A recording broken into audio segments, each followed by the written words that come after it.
Hey there, welcome to episode 12 of the Mass Business Podcast. My name is Matt Ward and I am your host. Today I have an amazing guest for you. She's super awesome. Did a one-to-one with her a couple weeks ago and really connected with her. I was able to connect her with some other people, and that's what networking and referrals are all about. So I'd love to introduce you to Debbie Brosnan. She's a personal chef turned virtual cooking class instructor. She started the Effortless Kitchen in 2019, making dinners in her clients' homes and transitioned to virtual due to COVID. Debbie is a passionate self-taught home cook who began her journey cooking alongside her mother and grandmother as a young child, and so many people do. Her focus is on healthy food that tastes amazing using simple recipes so that those that take her cooking classes will continue to make those dishes and others, similar ones, in their own kitchens. The Effortless Kitchen offers weekly classes, custom parties, and corporate events, as well as travel retreat programs. And they're all interactive and fun. Debbie is thrilled with the shift in her business to cooking classes as she can reach more people and share her gift with everyone. I am so excited to bring you my new friend, Debbie Brosnan. Are you ready? Let's go.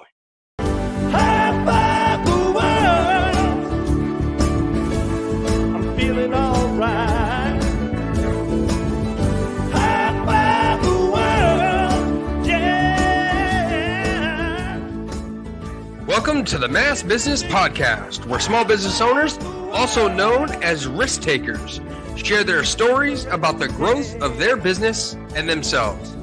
Our interviews and our content is focused on growing a small business and understanding networking and referrals. I say it all the time, and I'll say it again today. You never know where your next referral will come from.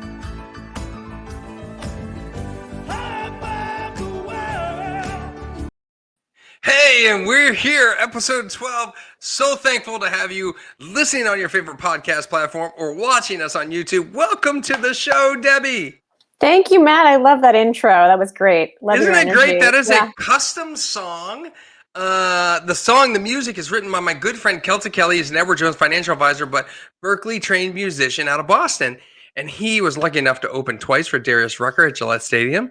So he's an amazing musician and made me a fantastic song. I love it. I'm actually going to use that song as my walk-up music on stage for my professional speaking tour coming up. It's really exciting. I love it. Yeah. And at all our in-person networking events going forward, we're all going to be doing high five around the world. It's going to be a lot of fun. Yeah. So welcome to the show. In a quick, 30 seconds or so, just briefly explain what it is you do to the audience. All right. Well, you so beautifully introduced me. So that is it in a nutshell. But I teach virtual cooking classes.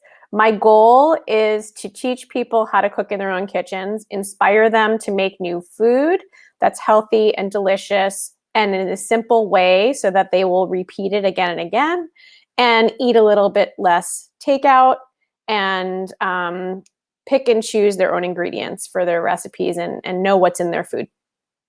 And hopefully, I don't know. Hopefully you know who your ideal client is. I'm not sure that that's me because I'm not patient enough to be a cook. What's the secret to patience in the kitchen? Keeping it simple is the first thing. So if you have a huge task to accomplish and you're not patient, you're not going to have fun. But if it's easy... That's just like business. Yeah. Because I can relate to that part. Like you have this big task, you want to keep it simple. Business is no different than the kitchen then. Right. Look at all the analogies there. Look at that. That's amazing. So what I love about interviewing you on this podcast is, and this is for everybody who's listening, you're welcome to apply for the podcast. You go to them, to our website, massbusinesspodcast.com, and you can apply to be on the podcast too. But we don't just have business owners who have been around for 20 or 30 years. We have business owners that have been around for 2 years. Right. Yeah. And that is what Debbie's situation is. And so what I love about this is that we were all in this spot at one point in time. We were all in that infancy stage, that 6 months, that 1 year, that 18 months, that 2 years. And look how much she's evolved already in 2 years in business.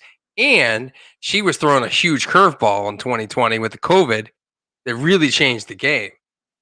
What was it for you, Debbie, that sort of made you pivot? Obviously, COVID made you pivot, but it wasn't just COVID. You had to make the decision to pivot versus fold, right? I would imagine. Right. So, Right. what was that thought process like for you? Um, I found that I could no longer cook in my clients' homes, obviously, due to COVID. And I found that people were bored, uninspired, and just struggling with what to make for their own dinners, their family dinners, day after day after day, while we were stuck in lockdown. And I basically just started posting what I was making for dinner on Facebook. That's how this all started. And it Hmm. got a lot of traction, and people were really excited and wanted it. And so there was a need there. And I never intended to turn it into a business, but it kind of just happened from those videos to doing a small group test and then rolling it out. And people are excited, and they are asking for new recipes all the time. I love when my network gets involved and they ask for things like this summertime. We did a barbecue sauce because someone requested. We're doing pesto this weekend because another client requested it. So I'm definitely open. I want everybody to be collaborative and make this a fun event. So that's really cool because what I see from this is I see business evolving because you shared your passion and share your passion, right? Yes. If you're listening on the audio podcast, I'm pointing to the poster behind me, but share your passion is a big core tenet in business, right? And if you just share what you're doing, you were sharing things on Facebook. You were just sharing what your stuff was, your love for food, for dinner. And funny enough, too, is that like this is pre-pandemic you're doing this, right? In which people are actually like, you're turning this into a business, you're cooking and stuff. But then you're sharing during the pandemic what you're making for dinner, right? And here's the funny part. Think about it. For those of you that were working in the corporate world or working at the office, even in your own business, when the pandemic hit, and now you work from home. So now you're actually having family dinners. Whereas before you had an out, it was like, oh, I'm working late at the office. The office is your front kitchen, living room thing, whatever, Yeah. right? So to me, I actually see this as the perfect storm for you. It was kind of a good thing that happened. It forced you into this thing, but then there was all this demand on the other side. Right. How Right. did you how do you continue to adapt in this what I consider to be an early stage? It might not feel like an early stage for your business, but how do you continue to adapt in this early stage for your business? I'm just following the lead of the need. So I am following what people want. So I tapped into corporate events because companies couldn't gather in person and they wanted their employee connection. So that's another piece of my business. And private parties where people wanted to see friends and family and couldn't. So we did it all on Zoom. And I'm continuing that because I feel like there's companies who have employees all over. So the ones that have local networks, they're getting together in person, but there's companies that are spread out across the country and the world who can still benefit from my services to gather their employees together for a fun connection event.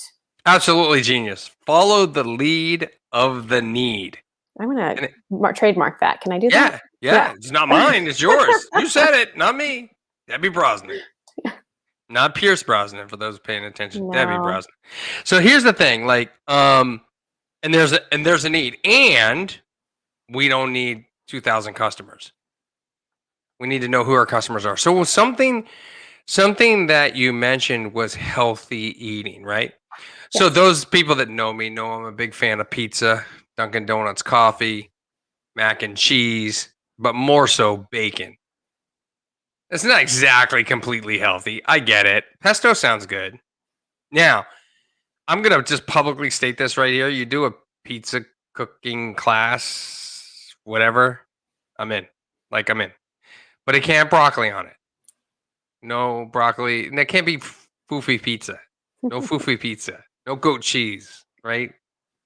We got to have pepperoni mushroom. I actually, some people know the story.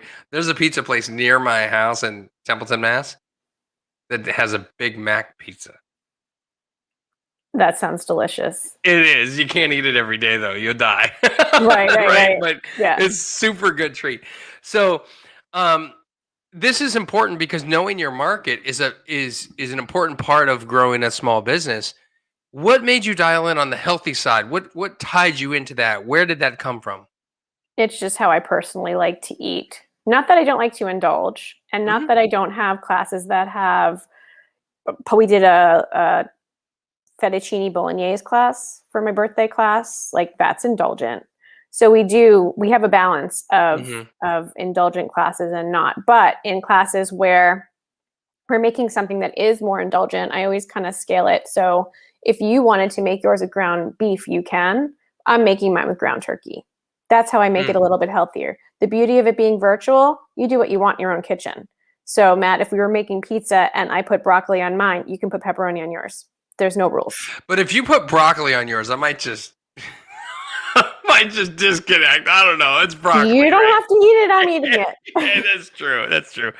So, for all those people listening and watching, I think the lesson here is adaptation, right? So, the beauty that Debbie brings up about this business model is that she's showing people how to do things. So, for example, if you're a web designer or developer, right, you can be showing people on Zoom how to make changes to WordPress, but they don't have to create the about page like you did. They can create the book page. They don't have to create the staff page like you did.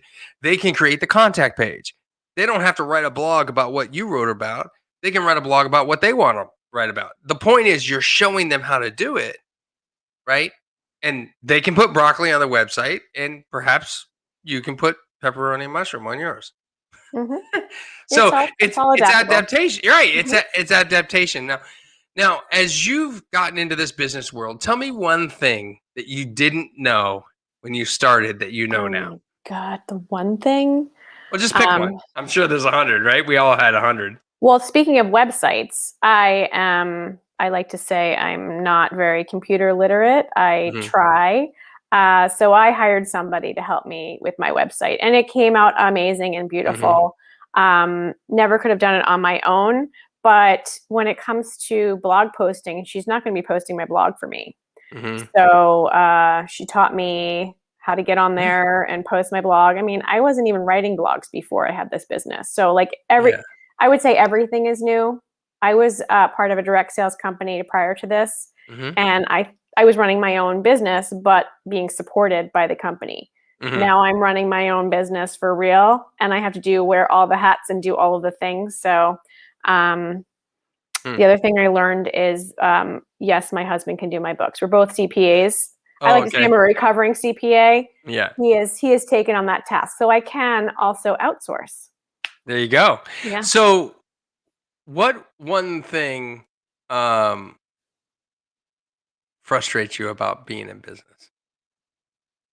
having to do all the things. I just want to Uh-huh. cook, right? I just Right. want to cook. I want to talk to people about food. The whole travel thing is new for 2022. I can't Yeah. wait for that, but I just want to do all of the fun things and all the things that I find creative and exciting.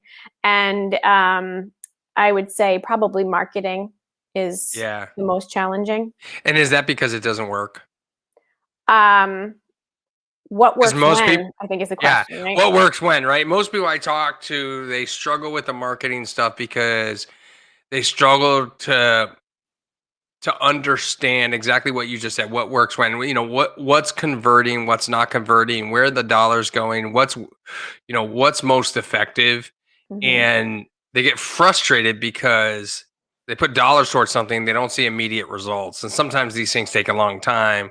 Yeah, if you were to buy a billboard, it would take months and months and months for you to get something from it. The same, I tell people with the referral stuff that the work you do now pays off in 6 months, but most people can't or don't want to wait 6 months and do the work, right?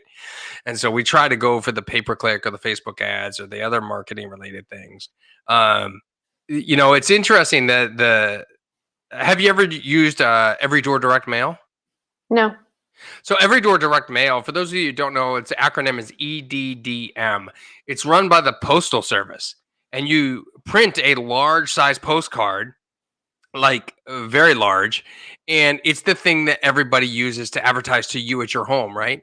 And so what you then do is you go on the Postal Service website and you can pick the zip code and the specific route that you want it mailed to, and it will go in every mailbox on that route. And so you pay 16.5 cents a postcard to do this every door direct mail. And what you could do is, if you're in a business like Debbie, where you're serving consumers versus businesses, you could hit a route, the same route. You could hit the same route 4 times in a month, right? One a week for 4 weeks, right? With a different, the same, you print up a bunch of these postcards, like a big print house. And so you print like 1,000 or whatever. The route, the website will tell you how many you actually need, and you deliver them to the post office on the day that they need to go out, or the day before, whatever it is. And then they put them out in the mail the next day. And then the next week, you go to the post office with your second card in your series. The next week, the third card, and you hit the same route. Hit the same route with consistency. The other thing the route website will tell you on the Postal Service is it will actually tell you like the average income on that route, so you can pick the different incomes that you want to portray. So, for instance, because you are in fact virtual, you could do every door to make direct mail to the higher end routes in the entire state, for example, like Weston, Wellesley, those type of the W towns they call them, right? And it would go out, and it's fairly inexpensive marketing. Now, the key is the call to action, right? Trying to drive them, and what you want to do is something like that is like put a unique code on there, so that when they register, they get 10% off or something, and it came from that specific mailing and that specific postcard. So when you print the postcards, you might give them code 1000, 1001, 1002, 1003, and it was that specific postcard. So there's little things like that are a little bit more direct response, quicker return on certain things. That some people could consider if you're in business to consumer. Like if you're a dry cleaning business, if you're an at-home services business, like a alarm company, cleaning company, things like that, it can work really, really well. As you got into business, how much networking did you do, or did you know about doing when you first got in and started the Effortless Kitchen, Debbie? I was already part of a couple of women's networking groups at the time. Yeah. And having that network is actually really important for helping me launch this business and continue to spread the word. And I find that having been part of those groups for a while before I started this business really helped, because of trust factor. I wasn't just walking in and pitching myself. It was, I really got to know the people and having one-to-one connections. Well, and I think too that those relationships aren't just about them buying your new service, right? It's also about the supportive aspect. They're supporting you, verbally, mentally. They're showing up to events you might do, right? They're supporting you behind the scenes and giving you some rah-rah effect, which we all need as business owners. Sometimes we all need that positive affirmation to push us through a tough day. And it's one thing why I believe in surrounding yourself with great like-minded people.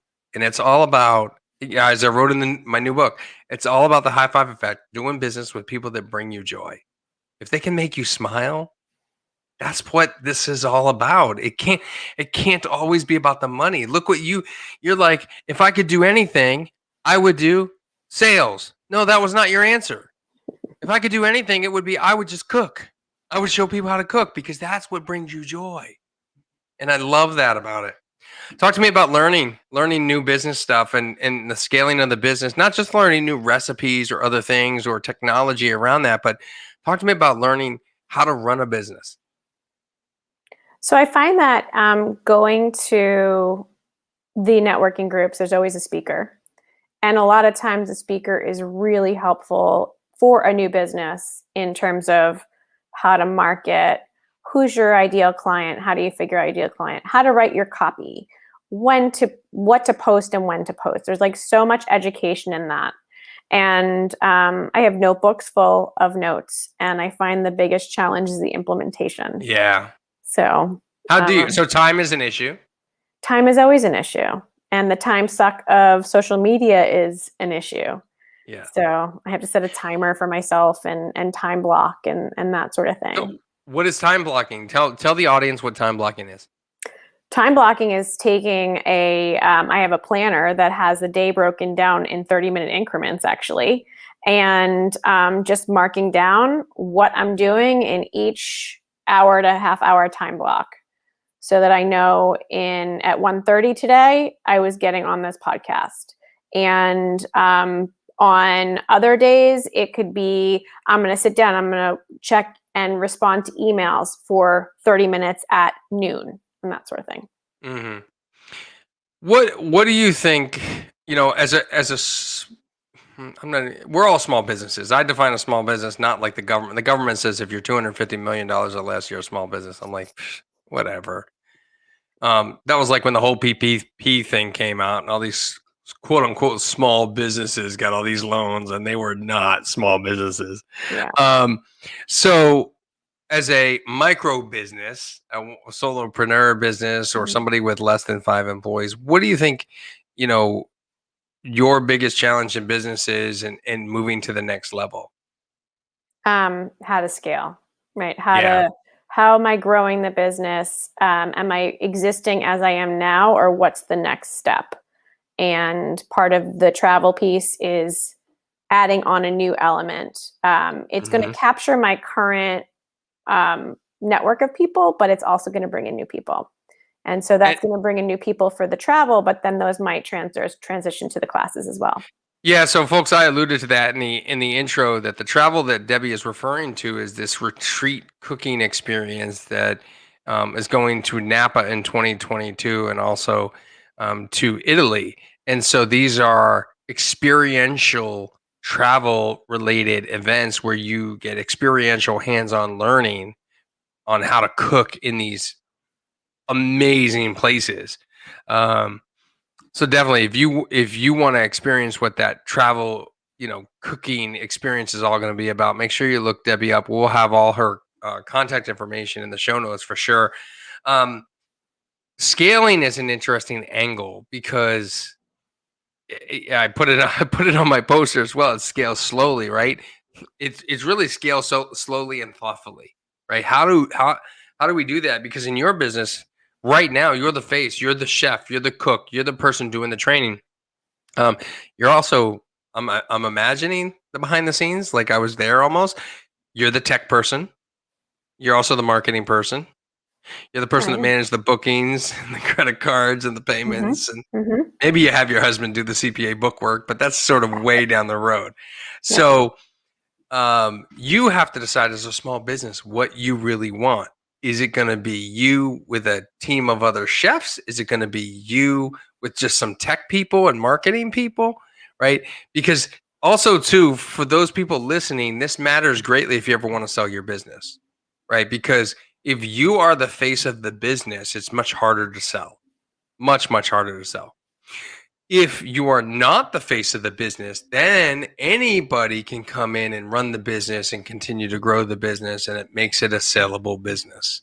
And so you have to think about that. If selling a business is something that is on your horizon in future years, 5, 10, 15, 20 years down the road, if actually selling your business, you need to think about when you scale, who is the integral part of the business. When I sold my agency, I was the face of the business when it came to networking and sales, but I made sure I branded the business in a way that was not me and I was not the brand of the business, and that made it sellable. So these are all challenges you got to think. Have you thought through any of this stuff, Debbie? No. I mean, I'm in 2 years in, and I am the face of the business. People join my classes because they want to cook with me.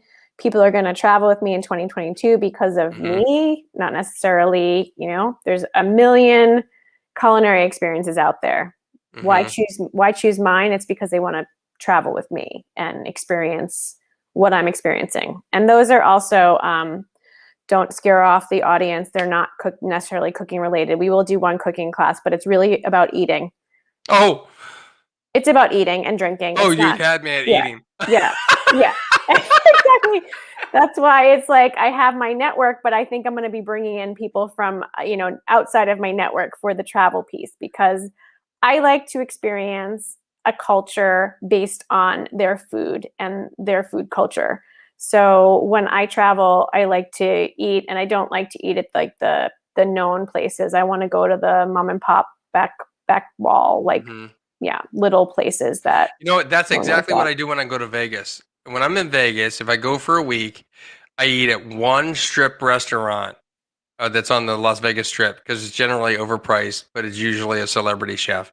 And every other time we go to off-strip locations because we want to, eat at the local cuisine. And usually those are some of the better places that we find. Mm-hmm. That's Right. great stuff to think about. No, so I mean, to your point, like people are doing business with as I've always said, who they know, like, trust, and care about. And right now, that's Debbie. And so, if you're going to scale, maybe you scale on the tech team, maybe you scale on the marketing side, maybe you scale on the operations side, Mm-hmm. right? And you're doing some of those things by having outsourced people like your web designer, and people like that. It sounds like you're on the right track, and you have pivoted amazingly Thank you. COVID wise and Mm-hmm. post COVID, and you're just crushing it. I love all the stuff you're doing. I was talking to somebody the other day, and he was like, "Oh yeah, I know Debbie." That's awesome. Yeah, That's what and I then want, right? yeah, that's exact. Even if they're not your customer, even if they've never purchased, but they're Exactly. seeing what you're doing, they're paying attention. You're doing the one-to-ones and networking with people, and that's getting the word out. Mm-hmm. And like I talk about all the time, it's about showing up. The more often you show up, the more often you do these one-to-ones. We're on this podcast recording because we did a one-to-one together, Right. like to learn about each other's businesses. And I think that I remember on that call, I was like, "Oh, I totally have to get you on the podcast. This is going to be awesome." Because Awesome. how many people out there, and we're not teaching people how to build a business that teaches other people how to cook, right? But what I love about this and all the key takeaways on this is we have a small micro business, one person business that pivoted well during COVID, modified well, continues to add service offerings that are ideal for the client, knows her ideal market, knows her limitations on what she wants to do versus, outsourcing, Mm-hmm. knows to outsource her bookkeeping to her husband. Genius, right? That was the best. I unfortunately don't have a CPA in my life, but so I have to pay for that service. But it's all well and good. Yeah, it's fantastic, and I think that there's so many small micro takeaways out of this. Before we end the podcast, I always like to ask people, Debbie, guests on the podcast, what one piece of software has been invaluable to you in your business as you've been growing, and you could be like, "Oh, that sucks if I took it away from you." What software would that be that you could recommend other people to check out? Hmm. I found Constant Contact to be really helpful, but it wasn't robust enough for me. Mhm. So I moved to a kind of a startup business. It's called Cultivating Sales, Mhm. and it's a more robust CRM tool. And I'm able to do landing pages on there and take payments on there. And so automating my systems was a game changer. Yeah. From like last summer of sending out all the emails and taking all the payments myself to now having it set up and run for me. That's a huge time saver so that I can focus on what I really want to do.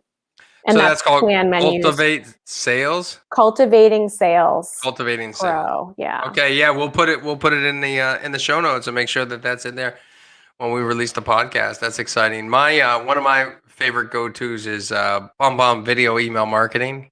And so if anybody's interested in checking that out, you can do so at getvideoemailnow.com. It allows you to do video emails, videos inside of emails. Ooh, Yeah, pretty I'm cool. writing it So down. getvideoemailnow.com. Cool tool. Nice Awesome. little touch point. I talk about touch points, building relationships with people that ultimately move those towards sales or referrals.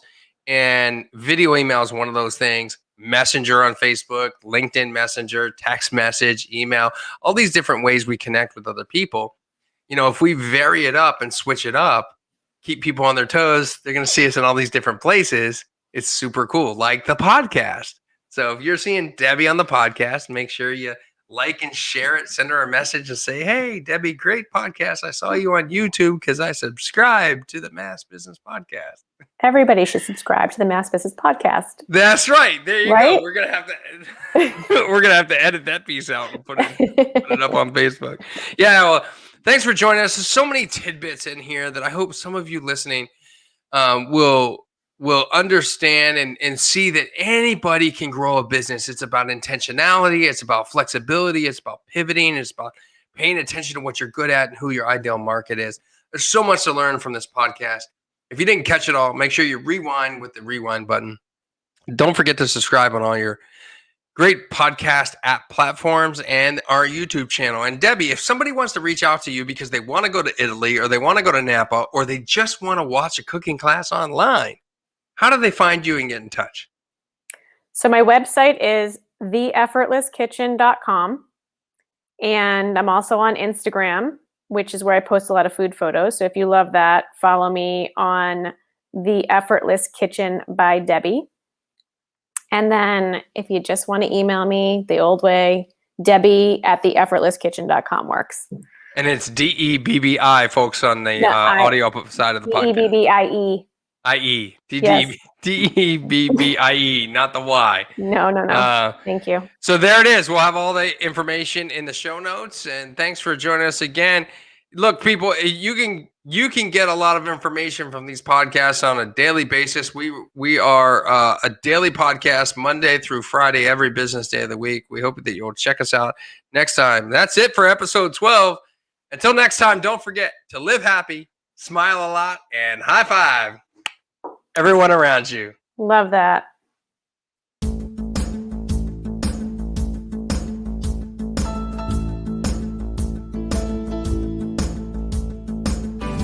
waking up this morning, gonna grab myself a smile. Thank you for listening to the Mass Business Podcast, where we focus on growing a small business and understanding networking and referrals.